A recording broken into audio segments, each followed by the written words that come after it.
Buenos días, estudiantes. Vamos a continuar ahora las clases virtuales de anatomía con el tema de sistema cardiovascular. Bien, vamos a hablar acerca de cómo es el corazón. Entonces vamos a hablar sobre el corazón, el ciclo cardíaco, la presión arterial, el pulso arterial, la frecuencia cardíaca y los vasos sanguíneos. Bien, mucha atención porque con este tema vamos a entender cómo es que funciona pues nuestro corazón. Bien, ¿cuáles son las características del corazón? La ubicación primero. El corazón se ubica por encima del diafragma. El diafragma es un músculo que divide al tronco en dos cavidades, en la cavidad torácica y la cavidad abdominal. Entonces, el corazón está por encima de este músculo, por debajo de la bifurcación traqueal, ¿no? La tráquea sabemos que es, ¿cierto? Como una serie, un tubo de cartílago que se bifurca. Entonces aquí hay una curva llamada la bifurcación que está por encima del corazón. Delante de la columna vertebral es aquella que está en la espalda, es aquella que tiene pues a la médula espinal, ¿no? Y detrás del esternón, el esternón es el hueso que está en el centro del pecho y entre los pulmones, ¿no? Claro, específicamente aquí pues el pulmón izquierdo, ¿ok? El pulmón izquierdo es el que aloja al corazón. De hecho, por eso te digo como dato, el pulmón izquierdo es más pequeño que el derecho. Forma del corazón, un cono invertido, no es como un conito así invertido, y trunco. ¿Qué quiere decir trunco? Que no tiene la punta fina, quiere decir que tiene una punta más bien cuadrada. El tamaño del puño de una persona, mira tu puño y te vas a dar cuenta de qué tamaño es tu corazón, ¿ok? El peso va de 250 a 300 gramos. Entonces llegan hasta la aurícula izquierda, bien, llegan hasta la aurícula izquierda y pues ahí depositan la sangre oxigenada. Bueno, continuando, ¿no? Ahora con las venas que entran hacia la aurícula derecha. Esas venas, jóvenes, entran hacia la aurícula derecha y son dos, ¿no? Vena cava superior y vena cava inferior. Entonces, ¿y qué traen? Traen sangre pues desoxigenada, ¿ok? Traen sangre desoxigenada hacia la aurícula derecha. Bien, ya conocemos las venas, ahora quiero presentarte a las válvulas, ¿ya? ¿Qué son las válvulas? Las válvulas son estructuras en forma de compuerta que pueden estar cerradas o pueden estar abiertas. ¿Por qué están cerradas? Porque así retienen a la sangre, abiertas para que la sangre pase. Hay cuatro válvulas. Estas válvulas, a ver, las que voy a encerrar aquí, una y dos, son las válvulas semilunares, ¿ok? Esta válvula, la que estoy aquí rayando, se llama válvula pulmonar, y esta de aquí que estoy rayando se llama válvula aórtica, ¿bien? Esas válvulas, como te digo, abren y cierran de acuerdo a la necesidad que tiene la sangre, ¿bien? Y las otras dos válvulas estarían acá, ¿bien? Dividiendo, si te das cuenta, a la aurícula del ventrículo. Bien, esas son por eso las válvulas AB o auroventriculares. Bien, esas válvulas van a permitir pues que la sangre quede retenida en la aurícula o que pase al ventrículo. ¿Ya? Esa es su función. Ahora, hay dos tipos o dos nombres diferentes para estas válvulas. Esta de aquí es la tricúspide, porque tiene tres compuertas, ¿ya? Tiene hasta tres compuertas. Agrégale una más aquí a lo que estoy señalando. Bien, y se cierran o se abren las tres compuertas. En cambio, la bicúspide o mitral, que es esta de aquí, solo tiene dos compuertitas. Dos puertitas que se abren y se cierran. Bien, ya conocemos a las válvulas. Ahora, hay que conocer el circuito que hace la sangre en el corazón. Aquí mucha atención, por favor. Bien, vamos a empezar de aquí. desde la sangre que está en la aurícula izquierda. Imagínate que hay sangre, ¿ok? Esta es sangre. Bien, entonces esa sangre, chicos, va a tener una ruta. Bien, pon atención para que aprendas la ruta. Primero, la sangre de la aurícula izquierda va a pasar por medio de esta válvula que llamábamos mitral, ¿ok? Y va a llegar hasta el ventrículo izquierdo. ¿Perfecto? Bien. Ahora, del ventrículo izquierdo, la sangre va a pasar hacia esta arteria, la arteria aorta, pero la arteria aorta tiene un obstáculo llamado válvula aórtica. La sangre va a tener que pasar ese obstáculo para luego ser conducida pues por la aorta hacia todo el cuerpo. Entonces, la sangre oxigenada va a llegar así hacia todas las células y las va a proveer de oxígeno. ¿Qué pasa? Pasa que la sangre queda sin oxígeno, ¿no ves que le ha dado a todas las células el oxígeno? Entonces ella se ha quedado sin oxígeno. Y entonces se vuelve desoxigenada. ¿Y qué va a pasar?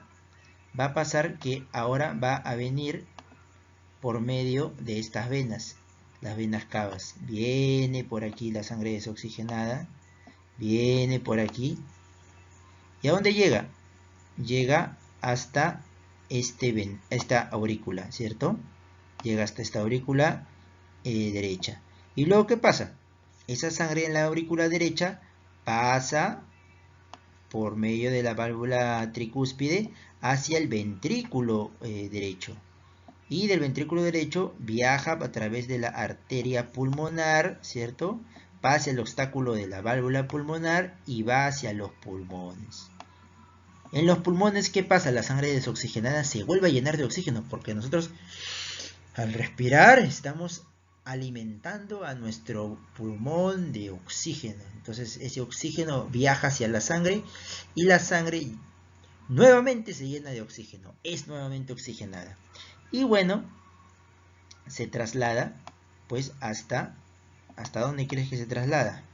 Hasta las venas pulmonares, ¿ok? Entonces la sangre oxigenada entrará por medio de las venas pulmonares hacia la aurícula izquierda y nuevamente el circuito se repite. Si tú quieres volver a escuchar el circuito, simplemente retrocedes un poco el video para que te lo aprendas bien. ¿Ok? Y ahora hablemos un poco sobre la presión arterial. Bueno, es la fuerza que ejerce la sangre sobre las paredes de las arterias. Como ustedes pueden ver claramente aquí,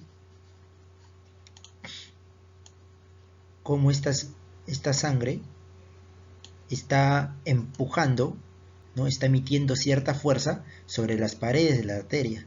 Entonces, mientras mayor fuerza tenga la sangre, mayor presión. Bien, la presión arterial indica cierta alteración o enfermedad en el cuerpo.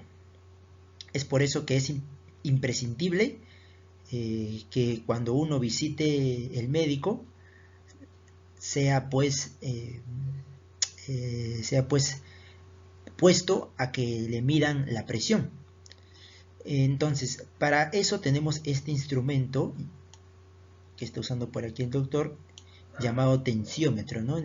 Con ese tensiómetro el enfermero o el doctor puede medir la presión y pues si está en los valores adecuados, indicar que el paciente está bien. Ahora, ¿cuáles son las dos presiones que existen? Miren, ustedes saben que el corazón es una bomba intermitente, es decir, la sangre que circula por el corazón circula a distintas presiones.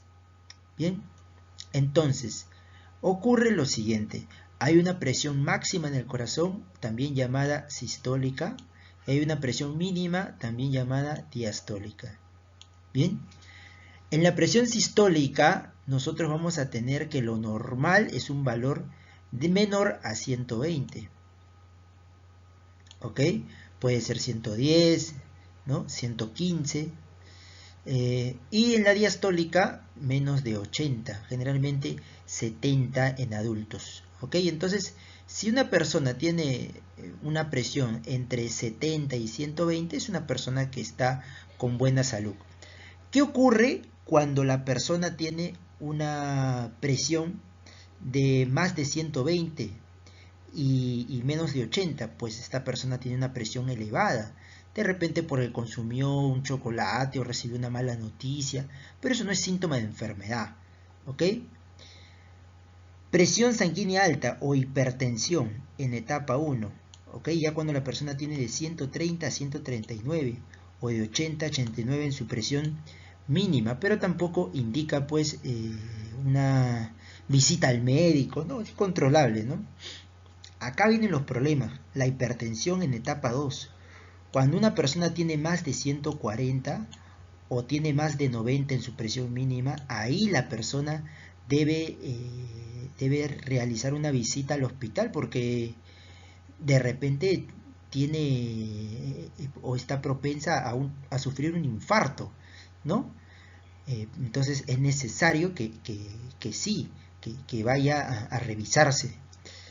Sobre todo, chicos, fijarnos en esta presión mínima. Ya los médicos se fijan en esta presión, que es un mejor indicador para saber si la persona tiene una hipertensión. Ya no tanto la presión máxima, sino fíjense en la presión mínima. Y miren esto, cuando tiene ya más de 180 en presión máxima y más de 120 en presión mínima, ahí sí la persona pues está en crisis, ¿no? Está en crisis, puede estar a segundos de un paro cardíaco, de un infarto. Bien. Ahora les voy a explicar sobre la frecuencia cardíaca.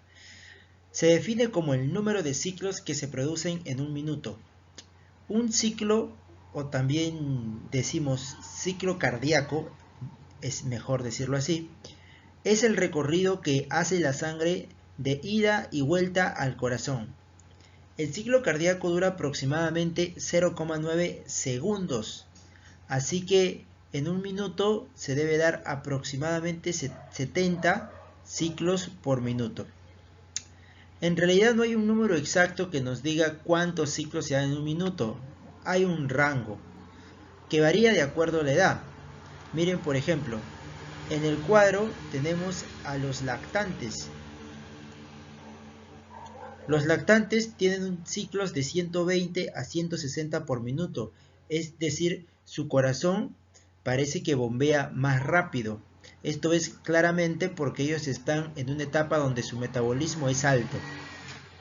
Luego, los niños que andan tienen una frecuencia cardíaca de 90 a 140, mayor a la que nosotros tenemos. Preescolar, de 80 a 110, todavía sigue siendo mayor. Esos chicos son una bala, ¿no? Por eso a veces es difícil controlarlos. Y esto, mira, hasta que fisiológicamente uno puede entenderlo. Su corazón late más rápido y eso es natural. El escolar tiene una frecuencia de 75 a 100 ciclos por minuto. Aún sigue siendo alto, ¿eh? Podemos aprovechar toda esa energía haciendo cosas muy útiles. El adolescente de 60 a 90 por minuto. Ya en ellos ha disminuido la frecuencia cardíaca. Bien. Y en los adultos de 60 a 100 ciclos por minuto. Bien. Entonces cada frecuencia explica también el comportamiento en cada edad. Los niños son mucho más hiperactivos que los adultos. Hay que en todo caso aprovechar toda esta energía adecuadamente. Bueno, hay alteraciones de la frecuencia cardíaca, conocida como taquicardia y bradicardia. Taquicardia ocurre cuando hay un aumento fuera de lo normal en la frecuencia cardíaca. Es decir, cuando a un adulto tiene más de 90 ciclos cardíacos por minuto, significa que está sufriendo una taquicardia y puede estar pues propenso a un infarto. Una bradicardia es lo opuesto, hay una disminución anormal de la frecuencia cardíaca, menos de 60 ciclos por minuto. Eso significaría pues que a la persona se le ha bajado la presión de repente, por eso está latiendo lentamente su corazón. ¿Ok? Bien, y finalmente hablemos de los vasos sanguíneos. Los vasos sanguíneos son tubos por donde la sangre va a circular, va a transportarse. Esas tuberías están a lo largo de todo nuestro cuerpo. Mira, desde la cabeza hasta los pies. Esos vasos sanguíneos transportan la sangre. Así que cuando uno de ellos se rompe por un golpe o por un corte, entonces la persona empieza a sangrar. Bueno, los vasos sanguíneos son de tres tipos. Tenemos a las arterias, a los capilares y a las venas. ¿Ok? Primero hablemos acerca de las arterias. Bueno, las arterias principalmente transportan sangre oxigenada. Eso ya te había explicado. La sangre oxigenada es aquella rica en oxígeno y que va a nutrir a nuestras células de oxígeno. Las arterias principalmente conducen la sangre oxigenada, excepto una llamada la arteria pulmonar, que se ubica en el corazón y conduce sangre desoxigenada. ¿Ok? Luego están los capilares. Los capilares son los vasos sanguíneos con una pared súper delgada. De hecho, que la pared de este vaso sanguíneo incluso parece una lámina o un papel, ¿no? Es muy delgada. ¿Por qué? Porque la sangre tiende a cambiar o intercambiar los nutrientes con el espacio externo cuando pasa por el capilar. ¿Ok? Entonces, cuando la sangre pasa por el capilar es como si estuviera pasando a través de un filtro o de una esponja. ¿Ok? Es decir, la sangre ciertamente por las paredes del capilar puede botar hasta sus nutrientes o puede absorber nutrientes. Todo esto porque la pared del capilar es bien delgada. Bien, entonces permite el intercambio de materia, de gases. Y finalmente la vena. Las venas en realidad conducen principalmente sangre desoxigenada, es decir, sangre sin oxígeno o con poco oxígeno. ¿Ok? Esa sangre pues no es útil para las células porque las células necesitan oxígeno. Entonces esa sangre simplemente lo que hace es ser un medio que luego va a tener que cargarse de oxígeno cuando llega a los pulmones. Solo hay una vena que no conduce sangre desoxigenada. Esa es la vena pulmonar y está en el corazón. Entra específicamente a la aurícula izquierda. Bien. Hay que hacer otra diferencia con las arterias y venas. Miren, ustedes se dan cuenta de... Voy acá. Se dan cuenta de este espacio que estoy ahí señalando, miren, con otro resaltador. A ver, con este espacio del centro, este espacio que tienen las venas y que tienen las arterias. Mira, la vena tiene un espacio central mucho más grande que el de la arteria. ¿Eso qué significa? Que la sangre cuando circula por la vena circula menos fuerte o con menos presión que en la arteria. En la arteria la sangre está más presionada porque el espacio por donde se transporta es más pequeño. Y entonces eso explica por qué cuando nos cortamos una vena la sangre sale lentamente. En cambio, cuando nos cortamos una arteria, la sangre sale fuerte, como si fuera un chisguete que está saliendo de sangre. Bueno, y otra diferencia es que la sangre oxigenada de la arteria tiene un color mucho más rojo que el de la sangre desoxigenada de la vena. Bien, y miren acá, noten esta imagen, por eso yo les decía, miren, en este cuerpo humano solo están las arterias y las venas, solo están los vasos sanguíneos. Y miren, parece que solo los vasos sanguíneos están formando ya un cuerpo humano, o al menos la forma del cuerpo humano. ¿Por qué? Porque nuestro cuerpo está hecho, como ustedes ven en la imagen, en bastante proporción de vasos sanguíneos. Bien, bueno chicos, esa es toda la clase de este tema, el sistema cardiovascular. Espero que hayan entendido, espero que haya sido de su agrado. Ya nos veremos pues en una próxima clase. Hasta luego, se despide su profesor Anthony Cuya.